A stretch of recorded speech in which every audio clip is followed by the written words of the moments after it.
अगर हम question number 21 की बात करें तो इसमें बोलता है ये, who is the author of work the evolution of provincial finance in British India, a study in provincial decentralization of imperial finance.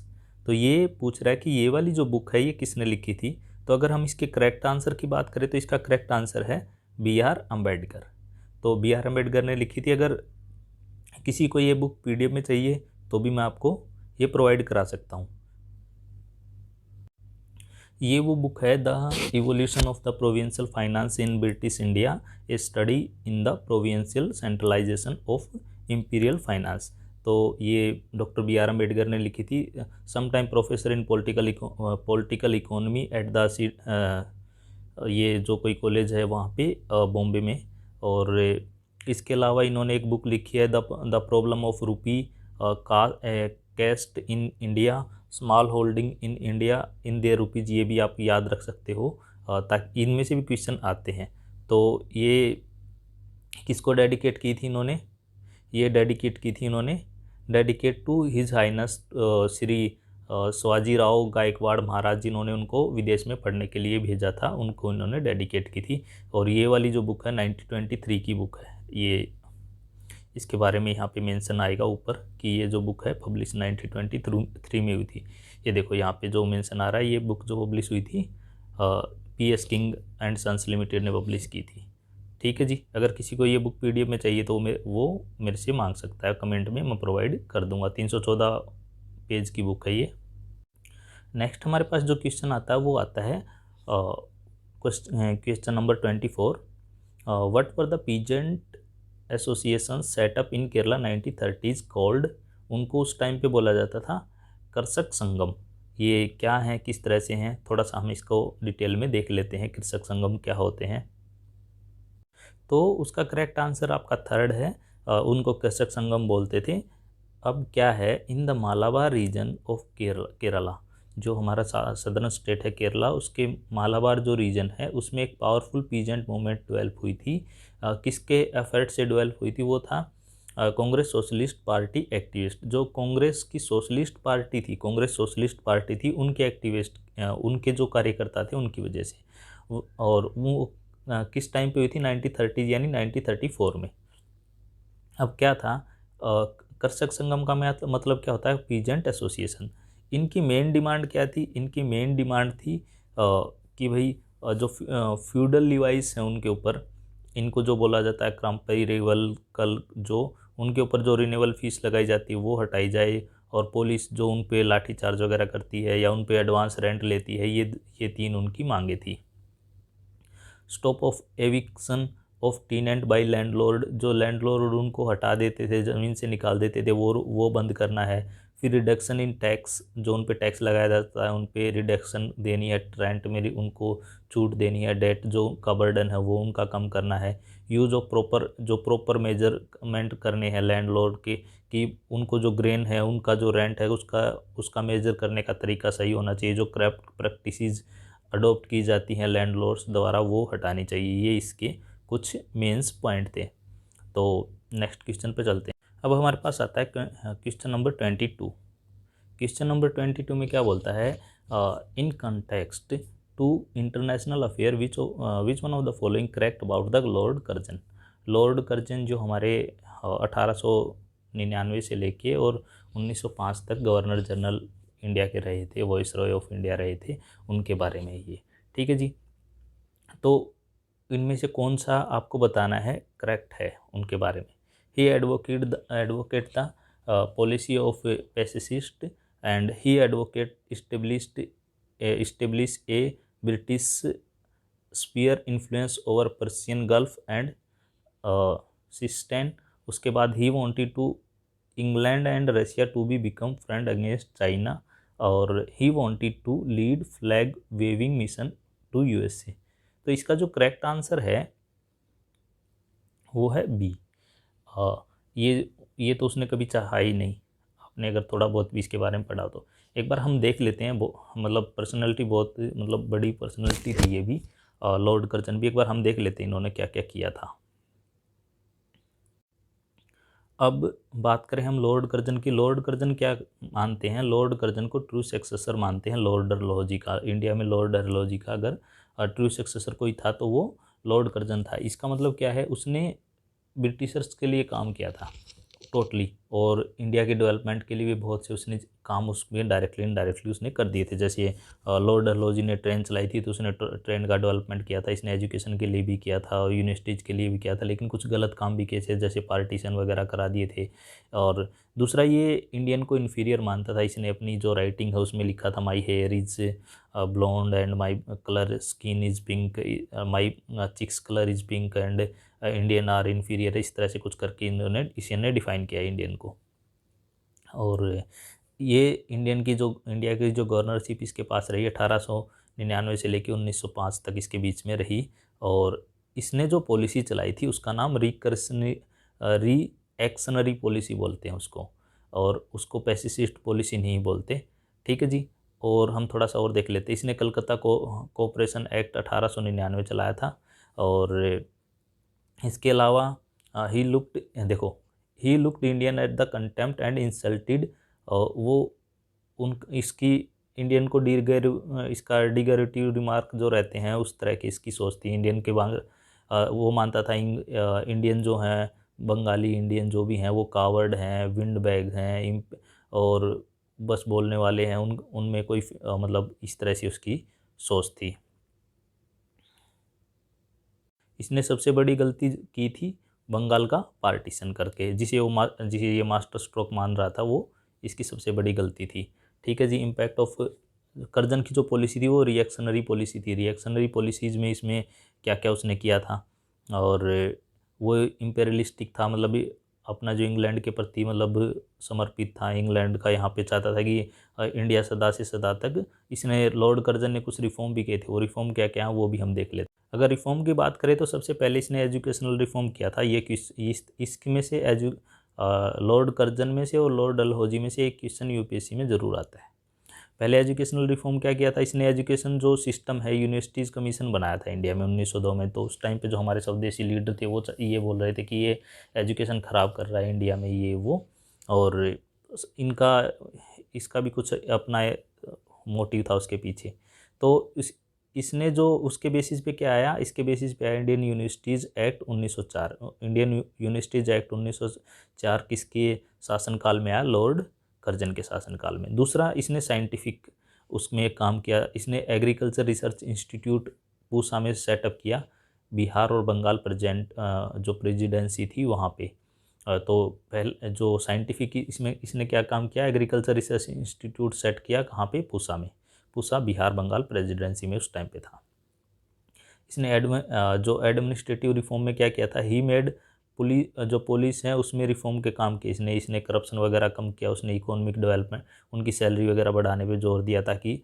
और इसने लॉर्ड मायो की जो पॉलिसी थी वो अडेप्ट की। इसने पुलिस कमीशन लेके आया। ये Lord Dalhousie Lord Curzon police commission लेके आया 1902 में। ठीक है जी। थोड़ा सा और देखते हैं।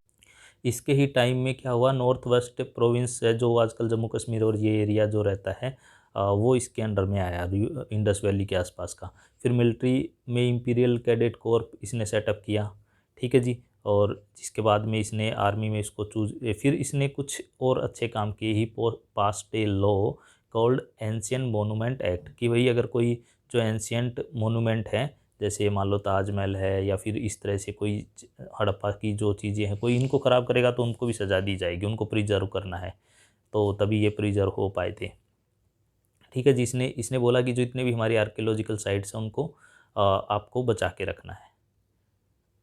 अब थोड़ा सा हम देख लेते हैं कि लॉर्ड कर्जन बाबूजी थे क्या। इनका जो पूरा नाम था, उनका नाम था जॉर्ज नैथनियल कर्जन। तो ये 1859 में पैदा हुए थे और जो मार्च 1925 तक इनका रहा था। तो इन्होंने ब्रिटिशर के लिए काम किया था। ब्रिटिशर स्टेटसमैन थे, फॉरेन सेक्रेटरी भी रहे हैं, और पॉलिसी मेकिंग में बहुत इनका हाथ रहा है। ये किसकी जगह पे आए थे? ये आए थे लॉर्ड एल्गिन की जगह पे आए थे। इसका मतलब क्या है? इससे पहले वाले जो इंडिया के जो वॉइस रॉय थे वो कौन थे? Lord Elgin. और ये यंगेस्ट वॉइस रॉय थे इंडिया में। ये 39 ईयर्स की एज में वॉइस रॉय ऑफ इंडिया बन गए थे। और ये पहले गवर्नर जनरल ऐसे थे, वॉइसरॉय ऐसे थे जो इंडिया में विजिट की थी इन्होंने 4 टाइम बिफोर, जो अपने वो बनने गवर्नर जनरल ऑफ इंडिया बनने से पहले।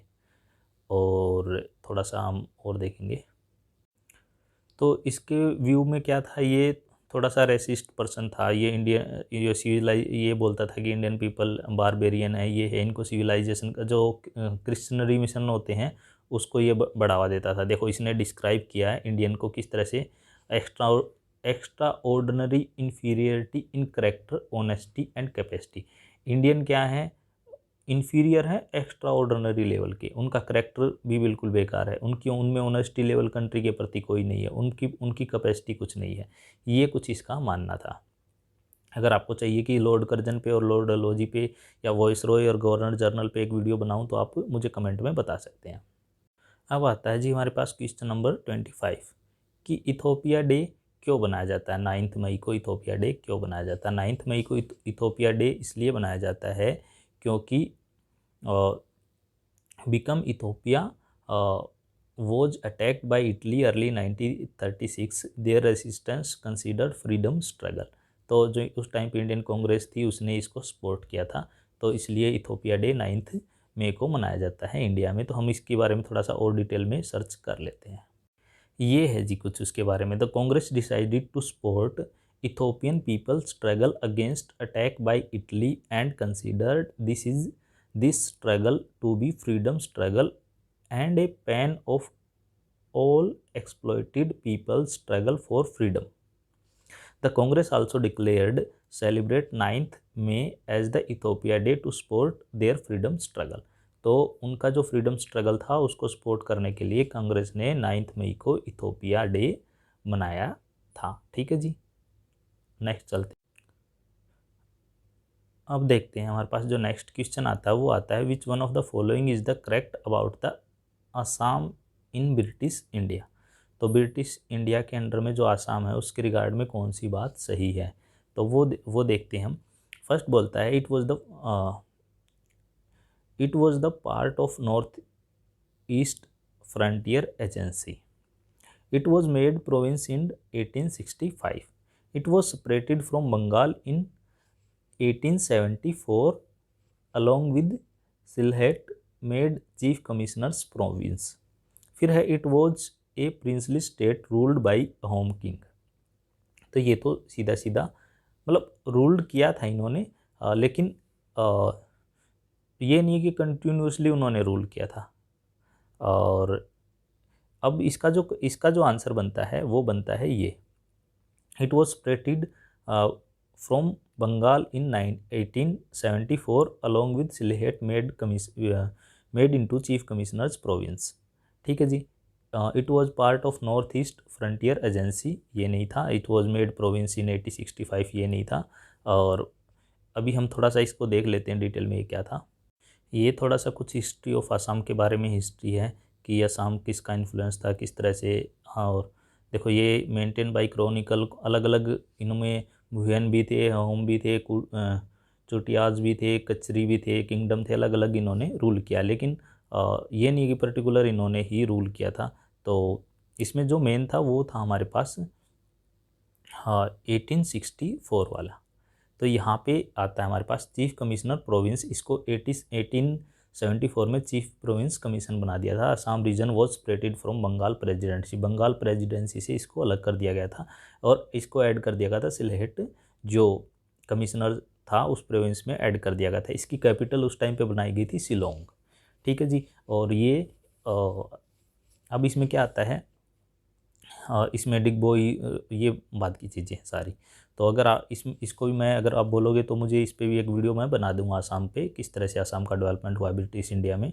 और पहले ये अगर हम बात करें 1821 से पहले या तो उससे, तो ये एक किस्म से बर्मा का हिस्सा था। बर्मा से कब इंडिया के पास आया, ये सारा हम इस पर एक वीडियो बना सकते हैं। 1826 के बाद ये ब्रिटिश इंडिया का हिस्सा बना था, तो इस पर एक वीडियो बन सकता है अगर आप बोलोगे तो।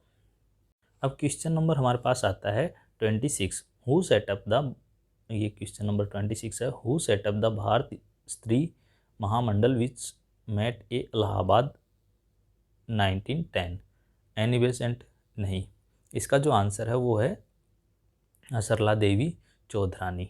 और उन्होंने क्या किया था, थोड़ा सा हम एक बार देख लेते हैं इन्होंने क्या किया था। अब हम बात करें भारत स्त्री महामंडल। भारत स्त्री महामंडल ऑर्गेनाइजेशन इंडिया का था, ये फाउंड किसने किया था, ये सरला देवी चौधरानी ने किया था इलाहाबाद में 1910 में। One of the primary goal of the organization promote female education. अब यहाँ पे एक बात आपके दिमाग में और क्लियर होनी चाहिए, जो स्त्री महामंडल था उसका जो मेन गोल था वो क्या था, इसका मेन गोल था फीमेल एजुकेशन पे फोकस करना। और इसके अलावा इसने और ऑफिसेज भी खोले थे लाहौर में और इलाहाबाद, दिल्ली, कराची, अमृतसर, कानपुर। मतलब ये नहीं है कि खाली ये आपका इलाहाबाद में था, इसके अलावा इसके ऑल ओवर इंडिया में इसके अलग अलग जगह पे ऑफिसेज थे उस टाइम पे। ठीक है जी।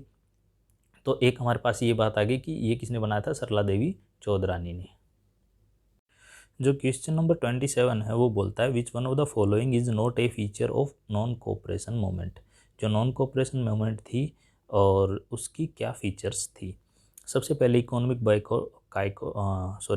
Boycott was intense and successful. ठीक है जी। The middle class participant in very large number of the movement.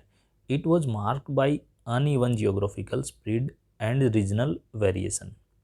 तो ये इसका आंसर नहीं है, क्योंकि अनइवन नहीं था ये, ज़्यादा मोस्टली उस टाइम पे जो शहरों में थे और जो एजुकेटेड लोग थे, मिडिल क्लास जो लोग थे, पढ़े लिखे थे, उन्होंने इस पे ज़्यादा फोकस किया था। ठीक है जी। Along with the non cooperation other Gandhian social, ये भी चला था उस टाइम पे। तो एक बार थोड़ा सा हम नॉन कोऑपरेशन मूवमेंट की फीचर्स भी देख लेते हैं। अब जो नॉन कोऑपरेशन मूवमेंट थे उसके कारण क्या क्या थे, तो कुछ हम देख, तो एक तो रोल्ट एक्ट था 1919 में, जो रोल्ट एक्ट लेके आए थे वो था। और वो कौन लेके आया था, वो जो वाइसराय थे उस टाइम पे लॉर्ड चेम्सफोर्ड थे, वो लेके आए थे।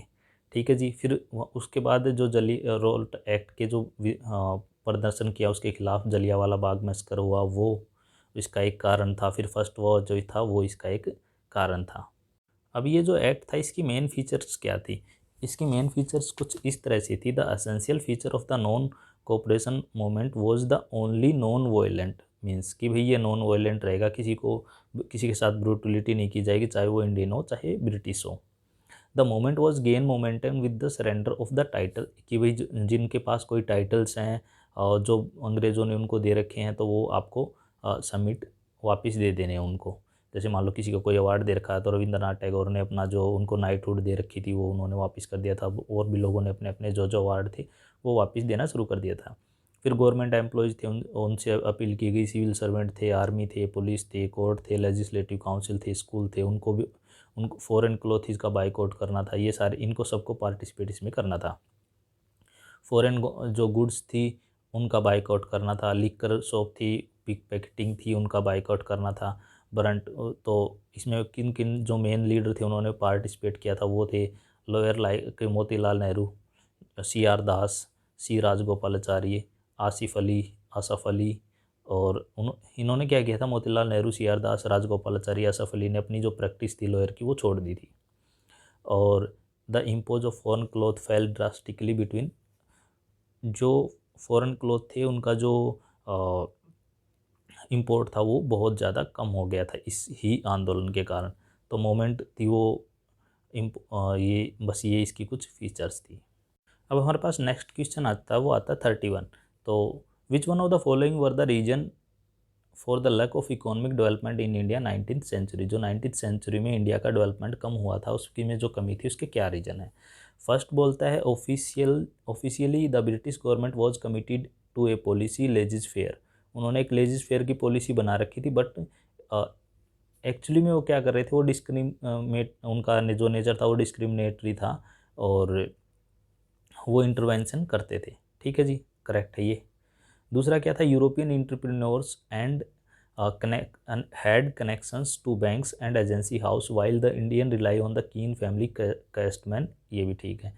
फिर थर्ड वन बोलता है when the plantation were transferred from individual capitalist ownership, native investor were deliberately ignore, ये भी सही है। तो अब इसमें क्या आएगा इसका आंसर,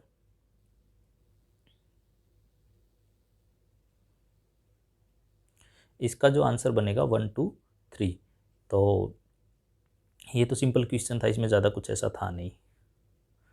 उसके बाद हमारे पास जो क्वेश्चन नंबर आता है 29, who among the following was the founder of Arya Mahila Samaj इन 1880। तो ये शुरू किया था पंडिता रमाबाई ने। पंडिता रमाबाई कौन है, एक बार हम देख लेते हैं उनके बारे में थोड़ा सा। अब अगर हम बात करें पंडिता रमाबाई सरस्वती कौन थी, वो 1858 से लेकर 1922 तक रहे हैं इंडिया में, और वो वीमेन राइट के लिए लड़ने वाले थे, एजुकेशनिस्ट एक्टिविस्ट थे। उन्होंने इसमें पायनियर का काम किया सोशल रिफॉर्म में, और उनको क्या क्या नॉलेज थी, उनको संस्कृत की नॉलेज थी। तो इस तरह से इनका कलकत्ता यूनिवर्सिटी से वो फैकल्टी भी रही है। एक और उन्होंने काम किया था, उन्होंने 1890 90s जो था उसमें से ही फाउंडेड द मुक्ति मिशन, उन्होंने मुक्ति मिशन शुरू किया था। तो ये भी एक इनका पॉइंट बनता है, आगे ये आपको काम आ सकता है। अब इन्होंने क्या किया था सोशल एक्टिविज्म में, आफ्टर द माधवी जो मेधवी जो डेथ है 1882 में, उन्होंने रमाबाई मूव टू पुणे, ये पुणे चली गई थी। तो वहाँ जाके इन्होंने क्या किया था, सी फाउंडेड द आर्य महिला समाज, आर्य वुमेन सोसाइटी। ठीक है जी। Influence by the ideal of Brahmo, जो ब्रह्मा समाज है उनके आइडियल से, जो जो हिंदू रिफॉर्मर थे, जैसे जो आपने बात करें अगर हम इस तरह से उस टाइम के जो रिफॉर्मर थे महर्षि दयानंद, जिन्होंने आर्य समाज की स्थापना की थी, उनसे इन्फ्लुएंस होकर इन्होंने ये स्थापित किया था। ठीक है जी। उसके बाद हमारे पास क्वेश्चन नंबर आता है 30, who among the following is considered to be the first Indian to go to jail in the performance his duty as a journalist. Journalist का काम करते हुए, जर्नलिस्ट की अपनी ड्यूटी परफॉर्म करते हुए कौन सा जो इंडियन था वो पहली बार जेल में गया था, तो वो उनका नाम था सुरेंद्र नाथ बनर्जी। ये तो बिल्कुल फैक्चुअल क्वेश्चन है। लोकमान्य तिलक गए हैं, कई बार गए हैं जेल में उन्होंने, लेकिन जो पहली बार गए थे वो सुरेंद्र नाथ बनर्जी गए थे। ठीक है जी। उसके बाद है which question number 32, which social reformer autobiography entitled looking back describe the experience setting the school for the women in Poona. तो ये किसके उस पे है लुकिंग बैक वाला, एक बार मैं आपको दिखा देता हूँ, आपको समझ में आ जाएगा। तो ये जो लुकिंग बैक ऑटोबायोग्राफी है, ये है लुकिंग बैक डॉक्टर डी, मतलब सॉरी महर्षि कार्वे की है। डी के इनका नाम था, तो जिसका नाम था डोंडो केशव कार्वे। तो ये इनकी जो बुक थी, इनके एक बार मैं थोड़ा सा दिखा देता हूँ ये किस तरह के दिखते थे। इनका नीचे फ़ोटो भी है, ये हाँ इस तरह से दिखते थे ये जो हमारे कौरवे थे। इनका जो पोता है विक्रम कार्वे, उन्होंने इसको पब्लिश किया है 2000। इसके बाद हमारे पास 3 नाम यहाँ पे और आते हैं जो मेन है। एक तो केटी तेलांग है, ज्योतिराव फुले है, फिर उसके बाद बी आर अम्बेडकर है। एक बार थोड़ा सा हम इनके बारे में भी देख लेते हैं, ये कौन कौन थे, उन्होंने क्या किया था। क्योंकि केटी तेलांग पे क्वेश्चन भी आया हुआ यूपीएससी में, ज्योतिबा फुले और बी आर अम्बेडकर पे तो हर बार आता ही है। ये यूपीएससी प्रीलिम्स में क्वेश्चन आया है, इसमें भी केटी तेलांग का मेंशन है। तो with reference to the freedom struggle of India, who among the following was not part of the Bombay triumvirate जो बनाया गया था, उसका कौन पार्ट नहीं है। दादाभाई नारोजी, केटी तेलांग, फिरोज शाह मेहता और बदरुद्दीन तैयब जी। तो इसके ये जो इन्होंने बनाया था बॉम्बे ट्रिमवायरेट ऑफ 3 स्टार, इसका मतलब क्या है, बॉम्बे 3 स्टार, जिसके जो कौन बदरुद्दीन तैयब जी, फिरोज शाह मेहता और केटी तेलांग इसके पार्ट थे। और ये कब बनाया गया था, ये 1885 में बनाया गया था। तो इसमें जो दादा भाई नारोजी इसका पार्ट नहीं थे। तो एक बार थोड़ा सा हम इसके बारे में और देख लेते हैं। सबसे पहली बात आती है जो केटी तेलांग है, इसका नाम पूरा नाम था काशीनाथ त्र्यंबक तेलांग। ठीक है जी। ये कुछ इस तरह के दिखते थे, इंडियन थे, ब्रिटिश इंडियन थे, लॉयर थे, एजुकेशनिस्ट थे, लीडर थे। बर्थ 1850 में बॉम्बे में हुआ था और डेथ भी बॉम्बे में 1893 में हुई थी। 43 ईयर की एज में ही इनकी डेथ हो गई थी। और केटी तेलांग क्या थे, एक ब्राह्मण फैमिली से थे महाराष्ट्र में। इन्होंने अपनी अर्ली एजुकेशन जो वर्नाकुलर लैंग्वेज में की थी, उसके बाद एमए किया, एलएलबी किया, और फिर उन्होंने क्या किया, फेलो भी रहे, लॉयर भी रहे, और जज भी बन गए थे बॉम्बे हाई कोर्ट में। His equal command over the उनको इंग्लिश और संस्कृत दोनों आती थी। ठीक है जी। ही बिकम ए जज in the Bombay high court. 1889 में बॉम्बे हाई कोर्ट के जज भी बन गए थे। देखो, Telang was the first founding member of Indian National Congress. Indian National Congress जब फाउंड की गई थी उसके 72 जो मेंबर थे शुरू में 1885 में, उनमें से एक केटी तलांग भी उनके मेंबर थे। ठीक है जी। He was the first secretary of Indian National Congress. Indian National Congress के फर्स्ट सेक्रेटरी कौन थे? फर्स्ट सेक्रेटरी थे आपके KT Telang. He was also as, देखो उन्होंने वीमेन एजुकेशन की बात भी की थी, इन्होंने अपलिफ्टमेंट ऑफ डिप्रेस्ड क्लासेज की भी बात की थी इन्होंने। और इसके बाद ये वाइस चांसलर रहे हैं बॉम्बे यूनिवर्सिटी के 1892 में। जब तक उनकी डेथ हुई 1893 में, तब तक ये वाइस चांसलर थे बॉम्बे यूनिवर्सिटी के। केटी तलांग ने क्या किया था? देखो ये इंपॉर्टेंट क्वेश्चन है, ये यूपीएससी में आ सकता है। KT Telang translating the Nathan the wise into Marathi. जो नेथन द वाइज एक बुक है उसको इन्होंने मराठी में ट्रांसलेट किया था। इन्होंने भगवत गीता को भी इंग्लिश लैंग्वेज में ट्रांसलेट किया था। तो ये क्वेश्चन बहुत इंपॉर्टेंट है कि भगवत गीता को इंग्लिश में ट्रांसलेट किसने किया था, किस इंडियन ने किया था? तो उनका नाम है केटी तेलांग। फिर थोड़ा सा हम ज्योतिबा फुले के बारे में देख लेते हैं। ज्योतिबा फुले जी आज के टाइम पे बहुत इंपॉर्टेंट है। क्यों इंपॉर्टेंट है? इनके नाम पे टीका उत्सव शुरू किया गया था। टीका जनरल नॉलेज का क्वेश्चन, मतलब जनरल अवेयरनेस का क्वेश्चन भी बनता है ये करंट अफेयर का। इनके नाम पे टीका उत्सव शुरू किया गया था। कब शुरू किया गया था? इनका जो बर्थ है वो 11 अप्रैल को है और 11 अप्रैल से 14 अप्रैल तक किया गया था। BR अम्बेडकर का जो बर्थ है उनके बीच में टीका उत्सव शुरू किया गया था, प्रेजेंट जो गवर्नमेंट है उसने। ठीक है जी। और इसके बाद किसका टीका शुरू किया गया था? कोविड जो 19 है उसका टीका, यानी 2021 में जो अप्रैल गई है उसमें टीका उत्सव जो शुरू किया गया था उनके डेट ऑफ बर्थ पे शुरू किया गया था। अब ये क्या है? ज्योतिबा फुले। ज्योतिबा फुले जी इंडियन सोशल एक्टिविस्ट हैं, थिंकर हैं, एंटी कास्ट सोशल रिफॉर्मर हैं, राइटर हैं, महाराष्ट्र के हैं। इनको ज्योतिबा फुले के नाम से भी जाना जाता है। कुछ इस तरह के हैं। इन्होंने किस किस चीज़ में काम किया? एजुकेशन में, एग्रीकल्चर में, कास्ट सिस्टम में, वुमेन एम्पावरमेंट में, विडो अपलिफ्टमेंट में, रिमूवल ऑफ अनटचेबिलिटी, इनमें इन्होंने काम किया है। ठीक है जी। और एक बार हम ये देख लेते हैं इनके बारे में थोड़ा सा, की पॉइंट इनके ग्रुप प्रोफाइल देख लेते हैं। इनका जो जन्म हुआ था 11 अप्रैल 1827 में हुआ था। प्रेजेंट डे महाराष्ट्र में belong to Mali caste. Gardener जो वेजिटेबल होते हैं उस कास्ट से बिलोंग करते थे। अब इस साल क्वेश्चन आ सकता है क्योंकि टीका उत्सव इनके बर्थ से शुरू किया गया था। ठीक है जी। एजुकेशन इन्होंने क्या किया था? ये जो स्कॉटिश मिशनरी है हाई स्कूल पुणे में, वहाँ से इन्होंने एजुकेशन अपनी कंप्लीट की थी। तो इन्होंने मिशनरी अपनी एजुकेशन ली थी। आइडियोलॉजी इनकी क्या थी? आइडियोलॉजी इनकी लिबर्टी पे थी। ठीक है जी। लिबर्टी बेस पे इनकी आइडियोलॉजी थी। और फुले इन्फ्लुएंस किस से थे? वाओ, ये क्वेश्चन बहुत अच्छा है कि Phule was influenced by Thomas Paine. Thomas Paine से इन्फ्लुएंस होके book title the right of man, एक आदमी के क्या क्या अधिकार हैं, जो थॉमस पेन ने लिखी थी उससे ये इन्फ्लुएंस हुए थे। तो बहुत अच्छा क्वेश्चन ये बनता है। Believe only on the combat on the social evil enlightenment for the women and members of lower caste. जो मेंबर ऑफ लोअर कास्ट है और जो वीमेन है उनके एम्पावरमेंट के इन्होंने अपना सारी ज़िंदगी इन्होंने काम किया, इन्होंने और इनकी वाइफ ने। ठीक है जी। फिर ये भी बहुत अच्छी बात आती है इनके बारे में। इनके मेजर पब्लिकेशन क्या थे? क्वेश्चन इनसे रिलेटेड आएगा ही आएगा। मेजर पब्लिकेशन क्या थे इनके?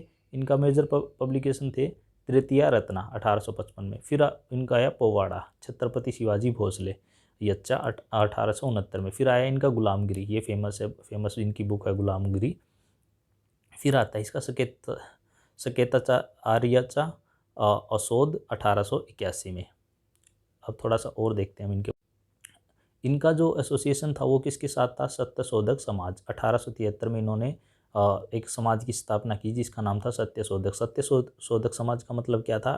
कि जो सत्य की खोज करे, जो आडंबर वगैरह पे विश्वास ना करे, ये जो फिर ये म्यूनसिपल काउंसिल के मेंबर भी रहे हैं। He was appointed commissioner to Poona municipality, serve the position until 1883 तक।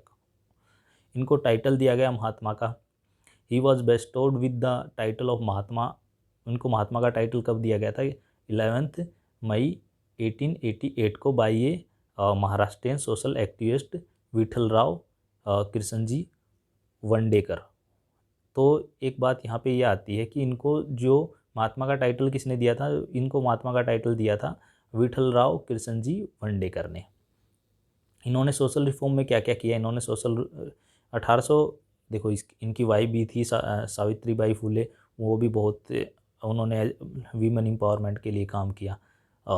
वो भी उन्होंने पहली जो ऐसी लेडी थी जिन्होंने लड़कियों के लिए स्कूल खोला था एक मुस्लिम महिला के साथ मिलके, तो वो भी इनकी वाइफ ही थी।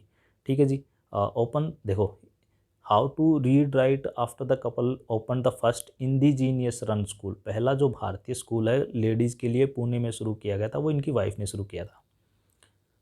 ये इनका बिलीव किस में था? इनका बिलीव था जेंडर इक्वेलिटी में। ठीक है जी।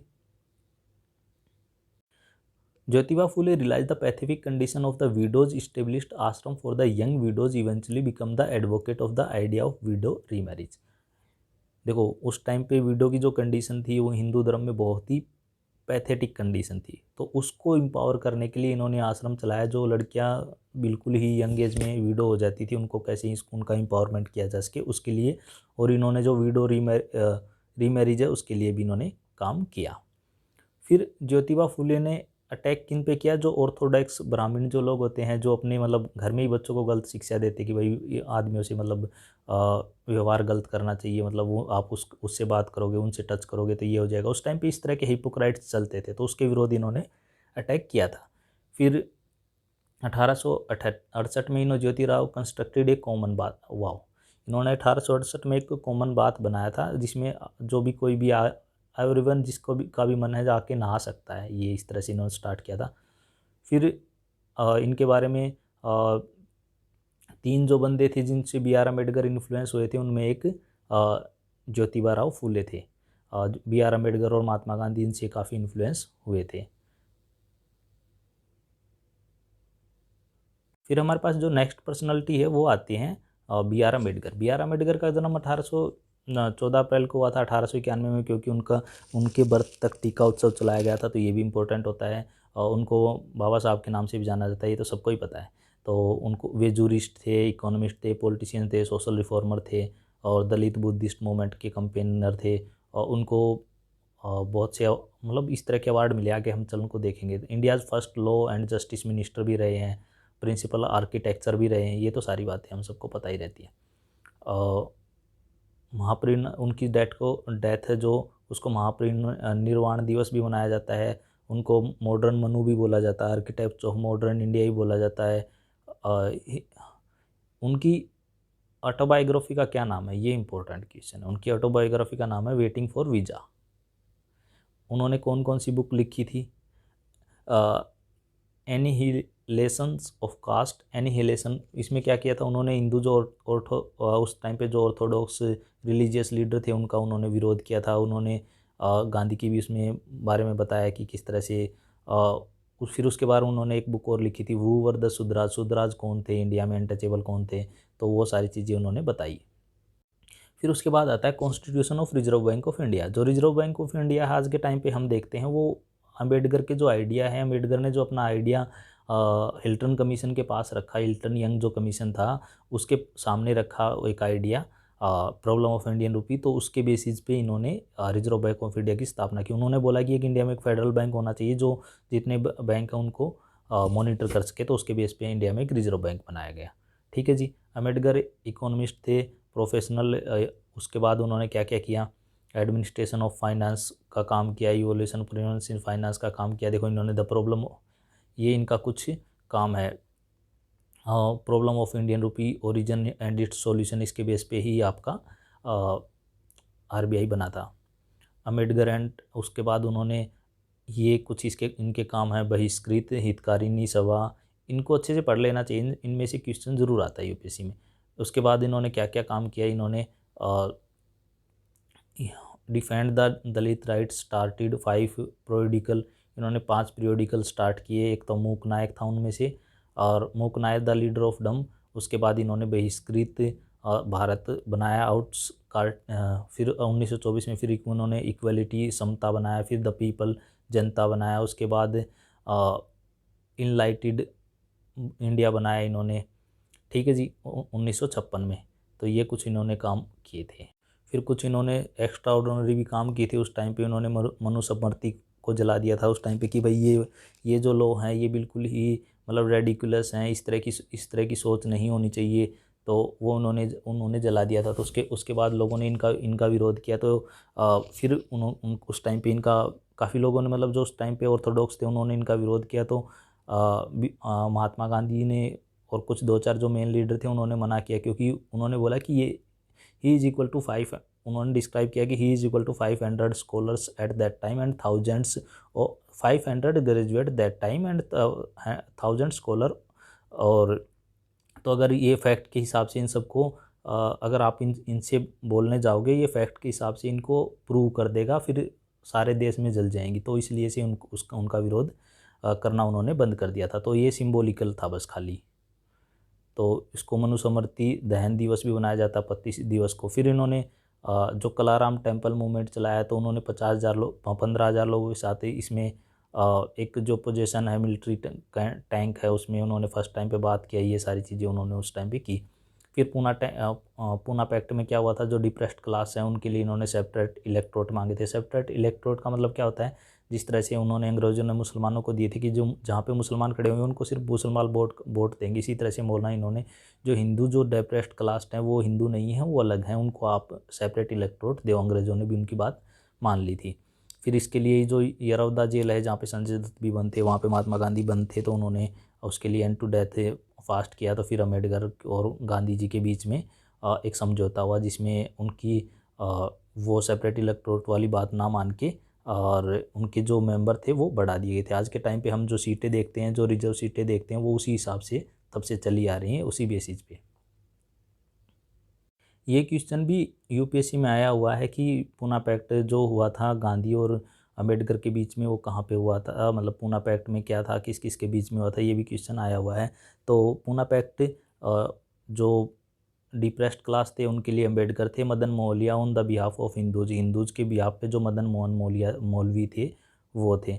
ठीक है जी। और उन्होंने क्या किया था, जो रिजर्व सीट थी डिप्रेस्ड क्लास के लिए वो बढ़ाई थी। उसमें क्या था, पहले depressed class receive 148 seat in legislative instead of 71। बस अब ये यहाँ पे इम्पोर्टेंट बात ये है कि भाई उन्होंने कितनी सीट बढ़ी थी, 71 से लेके 148 कर दी गई थी। इसको रैमसे से मैकडोनल्ड भी बोलते, उस टाइम पे जो इसको कम्युनल अवार्ड भी बोलते हैं। उस टाइम पे जो ब्रिटिश प्राइम मिनिस्टर थे वो थे रैमसे मैकडोनल्ड। और depressed classes to untouchable Hindus were later in the view of doctor B R Ambedkar regarding the Indian constitution है। वो बस उन्होंने इंडियन कॉन्स्टिट्यूशन के लिए क्या क्या किया था, ड्राफ्ट थे, फादर ऑफ मॉडर्न इंडिया, ये सारी चीज़ें तो आपने देखा ही है। अब जो हमारे पास नेक्स्ट क्वेश्चन आता है वो आता है, who was the first director general of the archaeological survey of India. Archaeological survey of India का फर्स्ट डायरेक्टर जनरल कौन है, वो है अलेक्जेंडर कनिंगम। ये अगर किसी को नहीं पता हो तो इससे पहले मैंने जो 6 आर्कियोलॉजिकल सर्वे जो मतलब यूनेस्को वर्ल्ड हेरिटेज साइट में 6 साइट इंडिया की ऐड की गई हैं, उस पर वीडियो बनाया था। उसमें मैंने ये सारी चीज़ आपको डिटेल में समझाई थी। 30 मिनट के आसपास का वो वीडियो है, करंट अफेयर में भी कवर करेगा, उसमें मैंने डिटेल में दिखाया था, तो आप इसको जाके वहाँ पे देख सकते हो। उसके बाद जो जॉन मार्शल हैं और हम जो मोर टाइमर व्हीलर हैं और फ्रांसिस बुकानन है, ये हम इसमें देख सकते हैं। फ्रांसिस बुकानन फिजिशियन थे और ये आर्कियोलॉजिस्ट थे दोनों। जॉन मार्शल ने जितनी साइट हैं, अगर हम इसकी बात करें कौन कौन सी साइट है, जैसे हड़प्पा है और मोहनजोदाड़ो है, ये सारी चीज़ें इन्होंने खोज की थी। उसके बाद जो लोथल है वो मोर टाइमर व्हीलर है, उनके टाइम में खोज हुई थी। हम एक एक करके इनके बारे में देख लेते हैं, ये पर्सनैलिटी कौन कौन है। अब सर जॉन हर्बर्ट मार्शल थे, वो कब 1876 से लेकर 1958 तक रहे। वो डायरेक्टर जनरल ऑफ आर्कियोलॉजिकल सर्वे भी रहे हैं इंडिया के 1902 से लेकर 1928 के बीच में। इनका टाइम पीरियड कितना रहा है, 1902 से 1928 के बीच में रहा है। ठीक है जी। तो इनके टाइम में किन किन की खोज हुई थी, हड़प्पा की, मोहनजोदड़ो की जो मेन साइट थी इंडस वैली में, उनकी इनके टाइम में खोज हुई थी। और इनके बारे में अगर हम बात करें तो इन्होंने एजुकेशन कहाँ से ली, इंग्लैंड से ली, बहुत बड़ी पर्सनालिटी इन्होंने भी। 1913 में इन्होंने तक्षशिला की खोज की अफ़गानिस्तान में। और फिर बुद्धिस्ट जो साइट हैं सांची सारनाथ, इन्होंने ही उनकी खोज की थी। जो मौर्यन टाइम का जो पीरियड था, Indus valley civilisation, Mauryan civilisation. और ये क्या थे, he was the lead the predecessor Alexander Cunningham. Alexander Cunningham जो जिन्होंने स्टार्ट किया था, उसके जो इन्होंने उसको फॉलो किया था। ठीक है जी। इनके जो पब्लिकेशन थे वो किस तरह से, मोहनजोदड़ो, इंडस वैली सिविलाइजेशन, उसके बाद बौद्धिस्ट आर्ट ऑफ गांधारा, ये इन्होंने बुक लिखी है, गाइड टू तक्षशिला, और a Bagh cave and Gwalior state, और monument of Sanchi and guide to Sanchi, ये इन्होंने बुक्स लिखी हैं। इसके अलावा कुछ इनको अवार्ड वगैरह ब्रिटिश से बहुत मिले हैं। ये एक नेक्स्ट हम पर्सनैलिटी पे चलते हैं। जो डॉक्टर फ्रांसिस बुकानन क्या थे, doctor Francis Buchanan Francis Hamilton के नाम से भी जाना जाता है। वो एक स्कॉटिश फिजिशियन थे। ठीक है जी। वो जियोग्राफर थे, जूलॉजिस्ट थे, बॉटनिस्ट थे, वो आर्कियोलॉजिस्ट नहीं थे। उन्होंने बॉटनी का काम किया था इंडिया में। तो एक यहाँ पे एक काम आपको बात याद रखनी है कि वो क्या थे, वो जूलॉजिस्ट थे, बॉटनिस्ट थे, लेकिन आर्कियोलॉजिस्ट नहीं थे। उन्होंने बहुत सा काम किया इंडिया में। क्या किया था उन्होंने, पहले क्या करते थे, वो फिजिशियन के तौर पे आते थे। उसके बाद टीपू सुल्तान की जब हार हुई 1799 में, तो उनको कार्टियोग्राफी का काम दिया गया, मैप बनाने का काम दिया गया। तो इन्होंने ये मैसूर का जो मैप का इलिस्ट्रेशन है, वो map illustrating Buchanan Hamilton journey through south India. तो इन्होंने ये जो मैप है जहाँ पे उन्होंने साउथ इंडिया में काम किया, कौन कौन से पेड़ लगाए, क्या क्या उन्होंने अपना काम किया, ये सारी चीज़ें इसमें बताता है। ठीक है जी। अब नेक्स्ट क्वेश्चन हमारे पास 36 आता है। वो आता है, which one of the following statement regarding the Indian overseas, जो OCI है, इंडियन जो ओवरसीज सिटीजन ऑफ इंडिया हैं, उनके बारे में कौन सा सही नहीं है। ठीक है जी। An Indian overseas citizen of India is a citizen another country. ठीक है, सही बात है। An overseas citizen of India possesses multiple entry long term visa visited in India, ये भी ठीक है। और and overseas citizen of India is par with the NRI in all matter, सब मैटर में ये पार पे नहीं है। एन ये तो बिल्कुल सिंपल क्वेश्चन था। An overseas citizen of India is not entitled to fundamental right and equality opportunity in the public employ, ये सही है। तो इसका आंसर हुआ आपका C। और उसके बाद हम थोड़ा सा और चलते हैं आगे।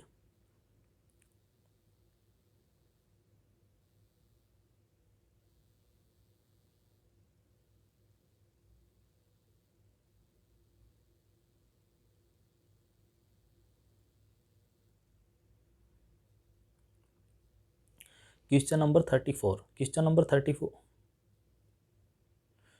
34 क्या बोलता है, which one of the following is not work contributed the famous social reformer Begum Rokeya. Begum Rokeya क्या थी, बेगम रोकेया राइटर हैं, बांग्लादेश से हैं आज के टाइम पे। उन्होंने बुक्स लिखी हैं, जिसमें से ये सुल्ताना ड्रीम्स फेमस है। उसके बाद उन्होंने और भी बहुत सारी बुक्स लिखी हैं, फेबल, और इन्होंने साइंस एंड फिक्शंस की भी बुक लिखी हैं। लेकिन यहाँ पे अगर हम बात करें तो जो ये मदर इंडिया है, ये इनकी बुक नहीं है, ये तो एक इंग्लिश राइटर है, उनकी बुक है। तो थोड़ा सा हम उनको भी देख लेते हैं किन की ये बुक है। ये कुछ बुक हैं जो उन्होंने लिखी थी। ये कौन कौन सी बुक है उनमें, एक तो पिपासा है, थर्ट है, मातीचूर दूसरा है। फिर उसके बाद उन्होंने जनान फाल, नारी सृष्टि, ये साइंस फिक्शन से रिलेटेड है। नर्स नेली, मुक्तिसपल, सुल्ताना ड्रीम्स इनकी फेमस बुक है जो आपकी उसमें भी थी। पदमार्ग है, और जो अवरोध बीसनी है, बोलीगार तो है। मतलब basically god gives mans robes, education idol, modern Indian girls, ये बेसिकली क्या थी, वीमेन एजुकेशनल राइट के बारे में बोलने वाली थी। प्लस क्या मतलब वीमेन रिफॉर्मिस्ट थी। और जो बेगम रोकेया है, उसके अलावा इन्होंने बहुत से काम किए थे। साइंस में भी इन्होंने राइटिंग की है, स्कूल भी खोला था फीमेल्स के, लड़कियों के लिए एजुकेशन के लिए। और जो मदर इंडिया बुक है वो तो लिखी थी कैथरीन मायो ने। Mother India is a polemical attack against the Indian self rule written by US historian ने लिखी ये वाली बुक, जिनका नाम है Katherine Mayo, who was the met in the storm in the controversy when it was published in 1927। 1927 में जब इन्होंने ये वाली बुक लिखी तो बहुत सी इनकी कंट्रोवर्सी हुई इसमें, और इन्होंने ये गलत लिख दिया, वो गलत लिख दिया। तो उन्होंने उस टाइम पे जो वीमेन की जो कंडीशन थी उस बारे में इन्होंने लिखा था। ठीक है जी। तो कैथरीन मायो उसका गलत आंसर है, मतलब मदर। ये अब हम करते हैं क्वेश्चन नंबर 37। क्वेश्चन नंबर 37 क्या बोलता है? क्वेश्चन नंबर 37 बोलता है which one of the following is not a feature of the Aadhaar targeted delivery of financial and other subsidies benefit services act. ये 2016 में उस टाइम पे एक्ट आया था, तो उसके बारे में ये फीचर है। इसमें बताना है आपको कौन सी फीचर्स नहीं है। Only citizen of India are entitle to enroll under this, ये वाला गलत है, पहला इसका गलत है, तो ये तो वैसे ही हो गया। बोथ डेमोग्राफिक एंड बायोग्राफी, ठीक है, हमारे अंगूठे भी लेते हैं, हमारा एड्रेस वगैरह भी लिखवाते हैं, ठीक है। Unique identification authority of India responsible, ये भी ठीक है, इसका भी UDI रिस्पॉन्सिबल है। और responsibility of unique UDI ensure the security, ये भी सही है। तो अब हमारे पास नेक्स्ट आता है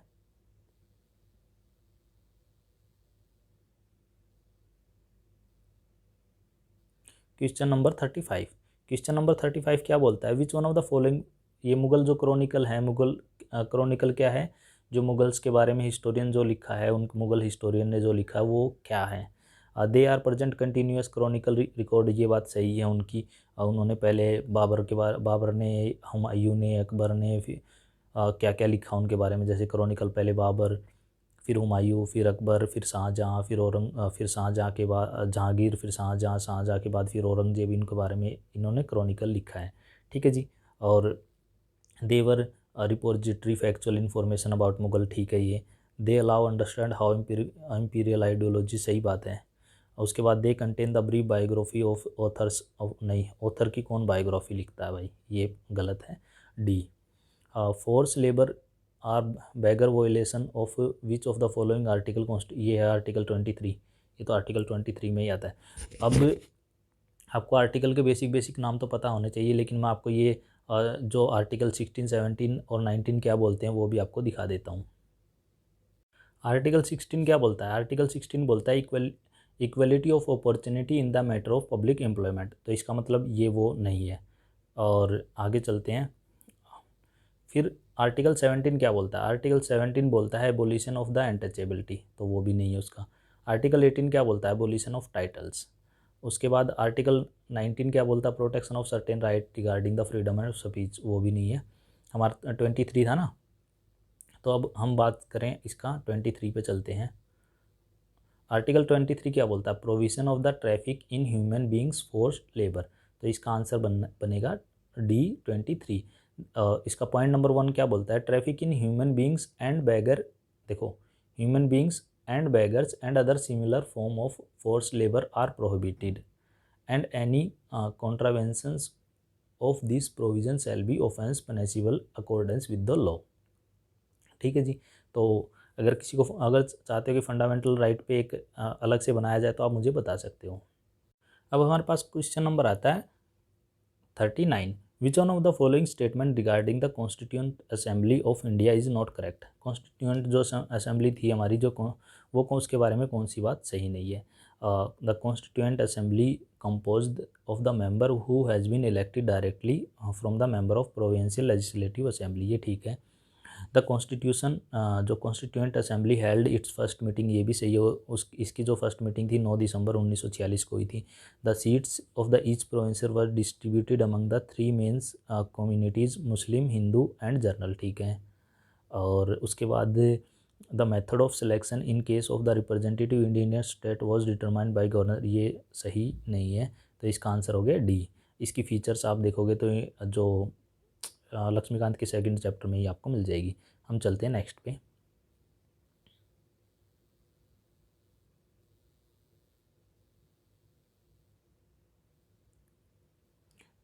क्वेश्चन नंबर 40 क्या बोलता है? क्वेश्चन नंबर 40 बोलता है which one of the following not a constituent body?